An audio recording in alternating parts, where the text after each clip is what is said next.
Para ver como a força para dentro, essa força centrípeta, depende do raio, vamos analisar essa figura aqui à esquerda, que mostra dois discos se movendo na mesma rapidez ao longo de círculos de raios diferentes. Então, há a partícula na posição mais interna, mais próxima do eixo de rotação, e há uma partícula mais afastada do eixo de rotação. Para um mesmo intervalo de tempo, a partícula que se encontra próxima ao eixo de rotação tem um maior deslocamento angular.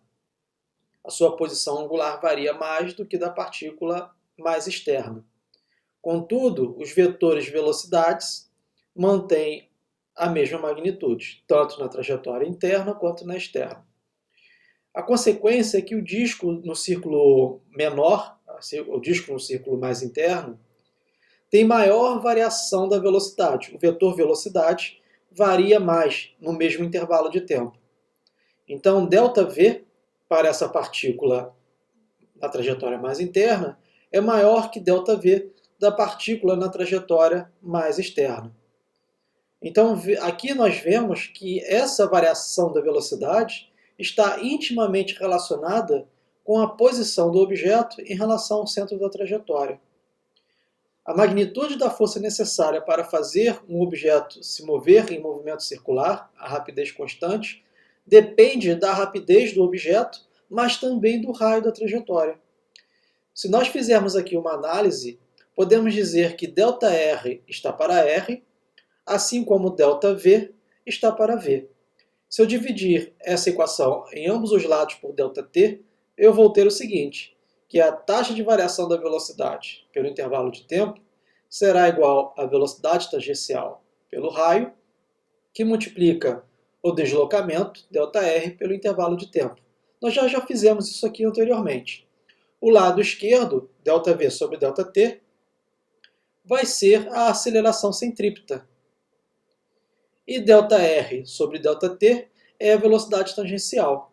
Logo, a aceleração centrípeta é a velocidade tangencial ao quadrado sobre R. A força centrípeta é a massa ou a inércia da partícula vezes a aceleração centrípeta. Logo, a força centrípeta é igual à inércia vezes a velocidade tangencial ao quadrado dividido pelo raio. Então, como a força é diretamente proporcional à aceleração, podemos dizer que quanto maior o raio, menor a força necessária para fazer o objeto circular em um círculo. À medida que o raio se aproxima do infinito, o objeto segue em linha reta e nenhuma força é necessária para alterar a direção de sua velocidade. É o que está expresso aqui nessa figura à direita. A trajetória circular está sujeita a uma grande força centrípeta. Este raio é pequeno. À medida que o raio vai aumentando, até que o raio tende ao infinito e a trajetória torna-se praticamente linear, a força resultante, ou a força centrípeta, é igual a zero. Então, esse slide é para mostrar a você por que a força centrípeta depende tanto da velocidade quanto do raio da trajetória. Espero que isso tenha ficado claro para você. A força centrípeta pode assumir diferentes tipos de força. No slide anterior, vimos que a força centrípeta era, na verdade, a força de atrito estático. Nesse slide, vou mostrar um outro exemplo do movimento pendular de um piloto sobre uma moto que faz uma curva para a esquerda. Ele consegue fazer esse movimento porque sobre ele há unicamente duas forças, que são a força gravitacional que a Terra exerce sobre a moto e uma força de contato que a superfície exerce sobre a moto. A força gravitacional, como sabemos, é vertical para baixo, e essa força de contato ela é inclinada e tem a direção aqui do eixo que passa pelo centro da moto e o centro do motoqueiro. Como sabemos, de acordo com esse referencial que nós adotamos, x e y, essa força de contato ela tem duas componentes. Uma componente é a que chamamos de força normal, que a superfície exerce sobre a moto. Está aqui representado por esse vetor vermelho aqui, bem fraquinho. Então essa é a componente da força de contato perpendicular à superfície.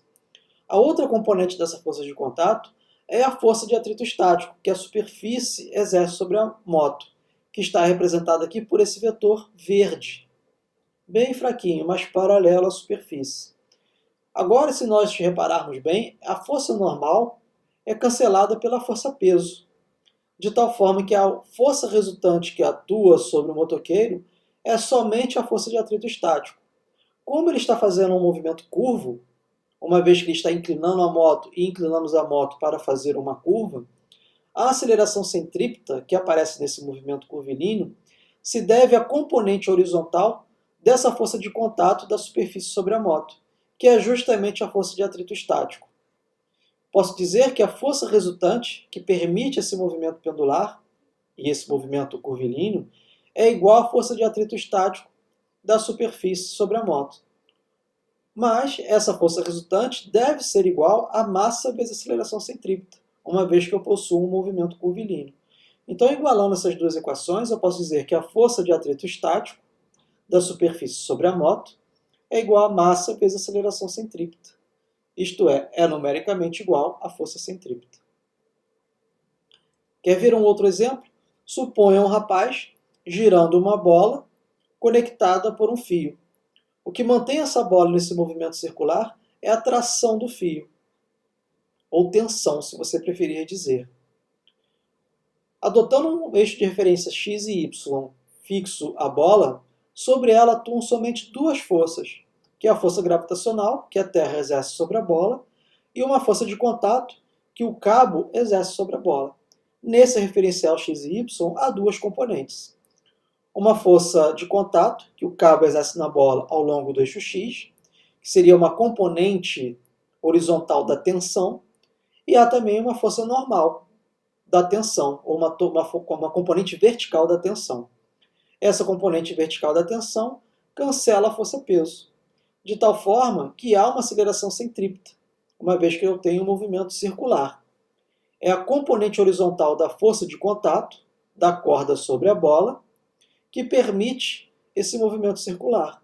Então a força resultante é igual à força de contato que o cabo exerce na bola ao longo do eixo x. Como isso aqui é a força resultante, será igual a massa vezes a aceleração centrípeta, nesse movimento curvilíneo. Igualando essas duas equações, eu posso dizer que a força de contato que o cabo exerce na bola ao longo do eixo x é igual a massa vezes a aceleração centrípeta. Isto é igual, ou numericamente igual, à força centrípeta.